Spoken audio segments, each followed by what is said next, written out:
Good afternoon, it's October 17th today, and today I am out for Provost, which is very close to the Alberta-Saskatchewan border here. And this morning I did a job in Saskatchewan just across the border, another one back in the Alberta side, and the third one of the day is a combine tire. Harvest is done. They've just been pumping it up every 2 to 3 days, so to get through harvest, now it's time to get it fixed. So gonna get it inflated, give everything a check over, spray down, see if I can find a leak. See, that valve stem is not the most healthy looking thing with all the cracking around it, but gonna get this inflated. Well, I need it inflated to even jack it up. Get that done, and hopefully it's something simple. If not, I will have to unbolt the rim, flip it around to get it the double drop center, but let's see how it goes from here.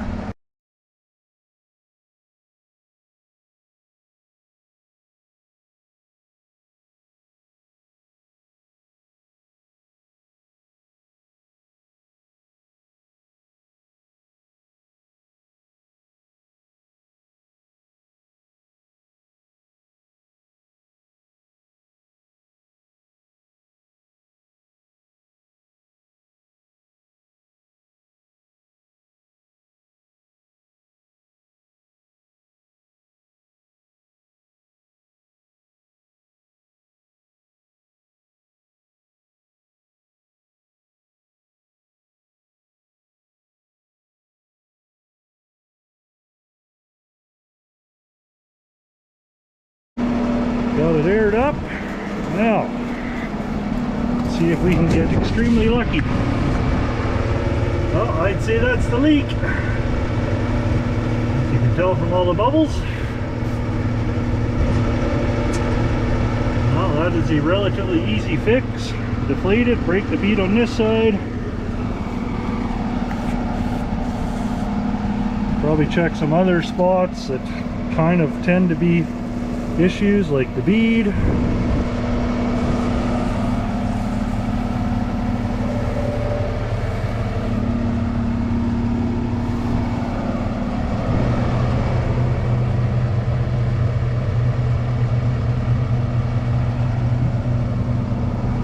Yeah, well, that's a starting point.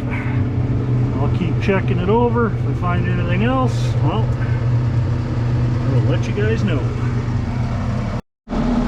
So the tire is deflated. Now I'm gonna have to break the bead, push it back, and replace that stem. There's a pry notch. See if I can make this work. Yeah, of course the shadow's pry notch. It's supposed to assist with the bead breaker to get in there. So try and set you up somewhere with a decent view, and might end up having to break it once, move the bead breaker, and magnetize you guys to the bead breaker to change that stem. We'll get the bead broke first and go from there.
why they leak.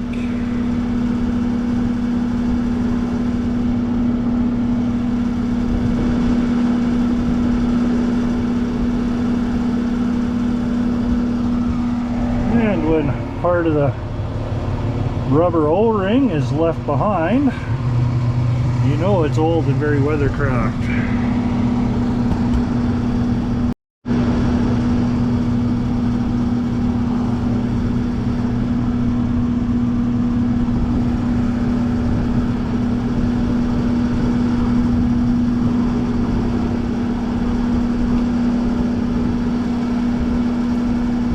A couple videos ago, air water stem. Next calcium job I'll do, I'll give a good demonstration on why it's called an air water stem, and for now we'll get this in.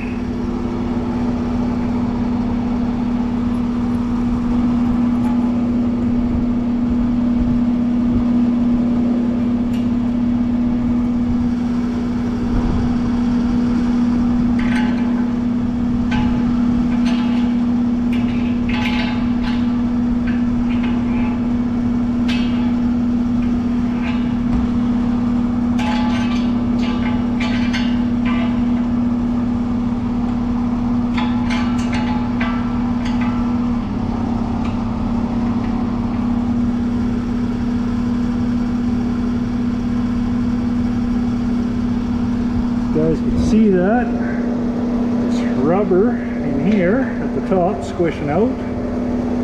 Always seems to work better when the seal is created from the inside as opposed to this, which squeezes in from the outside. Now, had much better success with these, but this was the style and what I put in everything several years ago. So new one's in. I'll re-lube the beads so that it seats nice and evenly and doesn't take as much pressure, and get this thing back inflated and farmer can get it home for the winter.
deflating that to pressure. And just show you something here that by far combines are probably one of the heaviest pieces of machinery to lift. And as you can tell, I lifted it, the jack, not a problem lifting it, but the cribbing, your blocking, whatever you got to support your jack with, you can tell that is very curved, bent. It's, if the field was soft, it would be an absolute nightmare because it just pushed blocks into the dirt and the machine wouldn't lift. Yeah, combines are not the funnest things in the world to work on or to lift, especially to try and jack up. Usually you got to have 2 or 3 jacks in different points and spread out the weight evenly, and it can be a whole lot of fun, especially with one of these tires being flat. Thankfully this one was able to air up and lift the machine mostly for me, and just threw that jack under there to support it when I deflated it. Once this thing's up to pressure, then I'll lower the jack out of there and pack up and be done for the day. Tire is inflated to pressure, got my jack pulled out of there. Just put it in perspective a little bit more what I mean about the blocking bending. Well, when I started, these were completely flat, and they're far from it now. I know those are only a 2-inch thick, but if the 2-inch on the top is doing that, the blocking underneath is doing the same.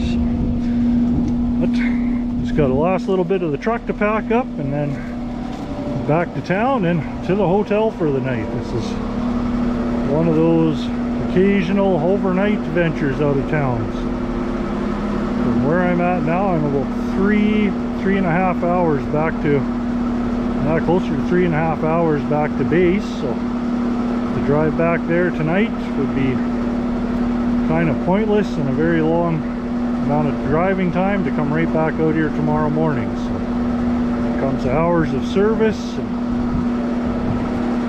amount of time. I have to legally have 10 hours off if I drive for work for too long, so that would put me at my limits for both hotel for the night and back out tomorrow for 3 jobs. Definitely going to film one of them on a big air drill. See what the rest of tomorrow brings. Thanks for watching.